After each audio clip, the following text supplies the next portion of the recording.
ব্যানার্জিকে প্রাক্তন না করা পর্যন্ত লড়াই চলছে, এই লড়াই চলবে।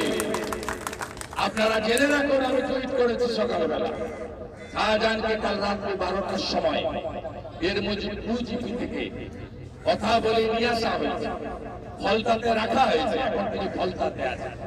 সিদ্ধান্ত চলছে যে এখানে অ্যারেস্ট দেখানো হবে, উডবান ওয়ার্ডে পাঠানো হবে না, অন্য রাজ্য থেকে ধরে আনা হবে, উড়িষ্যা বা ঝাড়খণ্ড থেকে। বলা হবে বাইরে পালিয়ে গেছিল চ্যাম্পিয়ন রাজীব কুমার, তার কসরত দেখিয়ে ধরে নিয়ে এলেন। কারণ ভাইপো বলেছেন, ভাইপোর আরেক মাল বলেছেন তো 3.5 বছরের জেল কাটা মাল নর্দমার কি। এটা করে দেখাতে হবে, কিন্তু তার আগেই পর্দা ফাঁস হয়ে গেছে। হরিষে বিশাল, ওদের ঘরেই আমাদের লোক। রাত্রে 12টায় ধরেছে, ভোর 6টার সময় ওই টিমে যে পুলিশরা ছিল তারাই ফোন করে আমাকে বলে দিল এই কাণ্ড হয়েছে, আপনি সার্বজনীন করে দিন। আমিও করে দিলাম।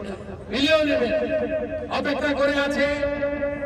আজকে রাতে দেখাবো না কালকে দেখাবো না পরশুদিন যশস্বী প্রধানমন্ত্রী, বিশ্বের নেতা নরেন্দ্র মোদীজি এই রাজ্যে যখন লোকসভা নির্বাচনের প্রচার শুরু করতে আসবেন, উন্নয়নের ডালি নিয়ে আসবেন, তখন প্রধানমন্ত্রী আসার দিন গ্রেফতার দেখিয়ে মিডিয়ার হাইলাইট কেড়ে নেব, স্ক্রিনকে ভাগাভাগি করে দেব, এইসব আলোচনা চলছে।